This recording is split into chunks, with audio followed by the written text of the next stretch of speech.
¿Sabías que Molly Ringwald fue una de las actrices juveniles más famosas de los 80, pero no logró mantener el mismo éxito cuando llegó a la adultez? Molly Ringwald puede que en el comienzo de su trayectoria no trabajara con los mejores directores, ni ganara muchos premios por su actuación, pero su impacto cultural es mucho mayor de lo que sugiere su filmografía.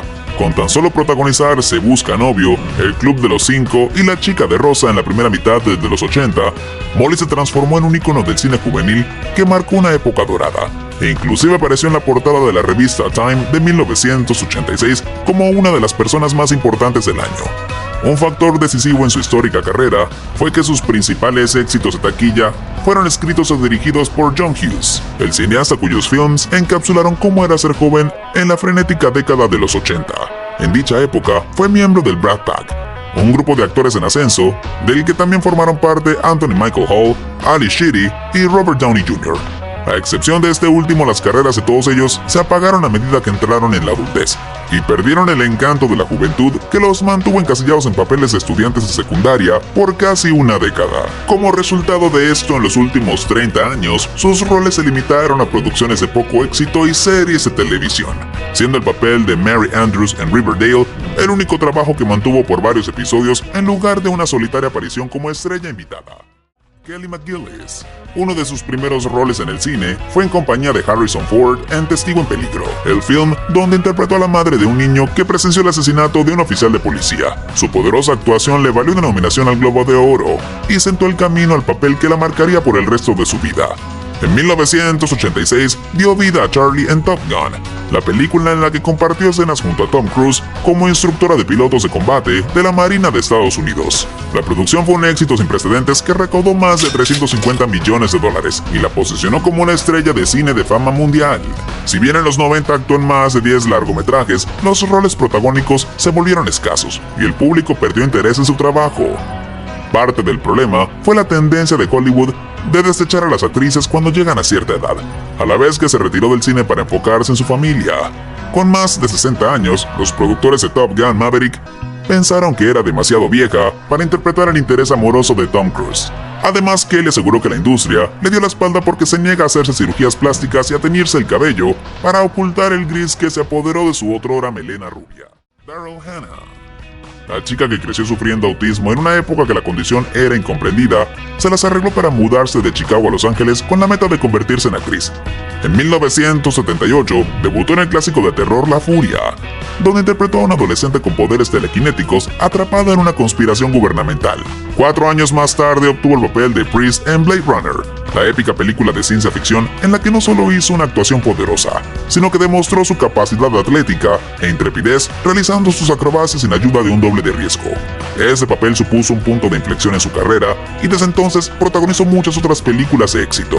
En 1984 llegó el turno de la comedia romántica Splash, cuyo personaje de una sirena que se enamora de un ser humano interpretado por Tom Hanks le valió los elogios de la crítica por ser un artista capaz de balancearse entre los roles dramáticos y graciosos. A finales de los 80 tuvo su momento cumbre con el rol de Annelle en Magnolias de Acero, el drama en el que compartió la pantalla con estrellas del nivel de Sally Field y Dolly Parton.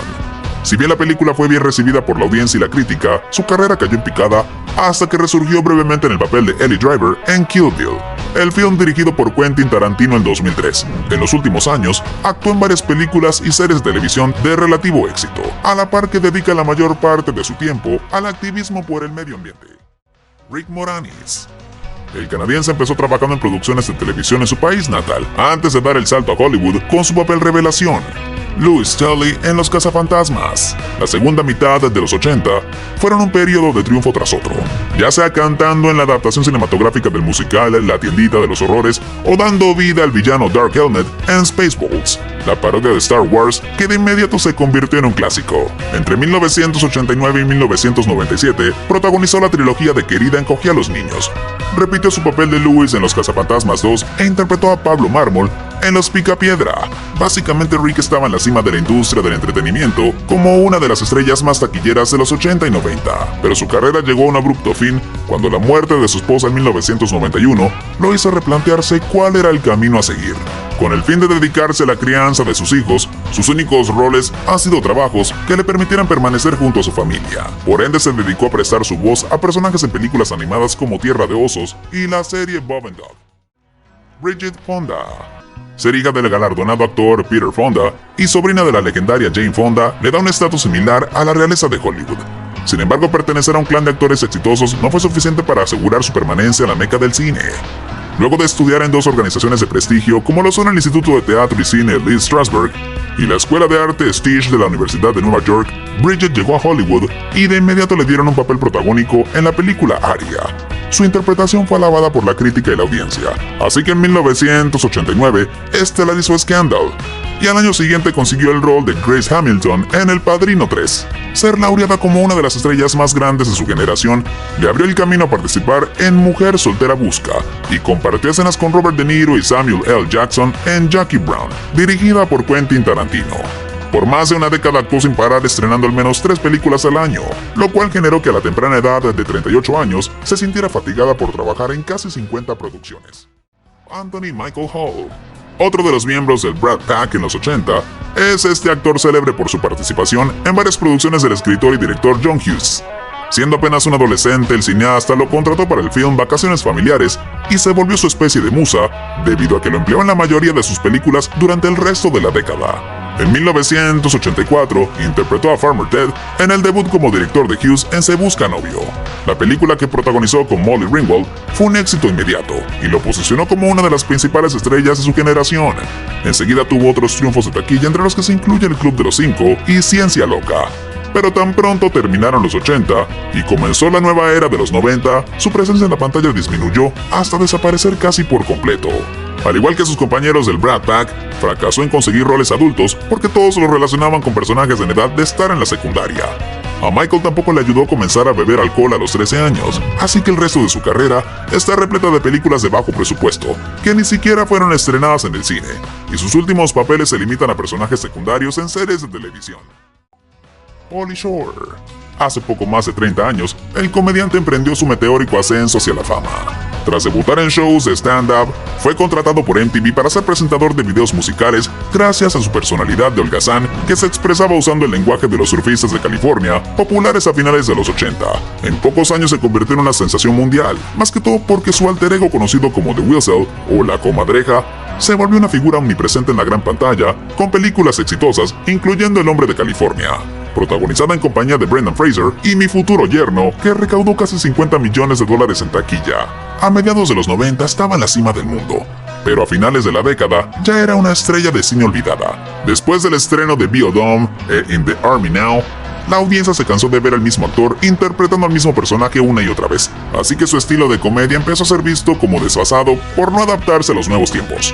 Hace unos años se presentó en el podcast de Joe Rogan Experience y admitió que cuando más grande eres y más rápido llegas al estrellato, más dura es la caída. Emilio Estevez. Nacido en el seno de una familia de estrellas con su padre Martin Sheen y su hermano Charlie, fue normal que siguiera la tradición y debutara en la gran pantalla a comienzos de los 80. Ser uno de los miembros fundadores del Brat Pack, un grupo de jóvenes actores de primera fila, lo ayudó a protagonizar los mayores triunfos en taquilla de la década. Tan solo en 1985, actuó en 2 de las películas más importantes del año, los dramas juveniles El Club de los Cinco y St. Elmo's Fire. En la misma década probó suerte escribiendo y dirigiendo sus propios largometrajes, a la par que protagonizó la trilogía de Mighty Ducks entre 1992 y 1996.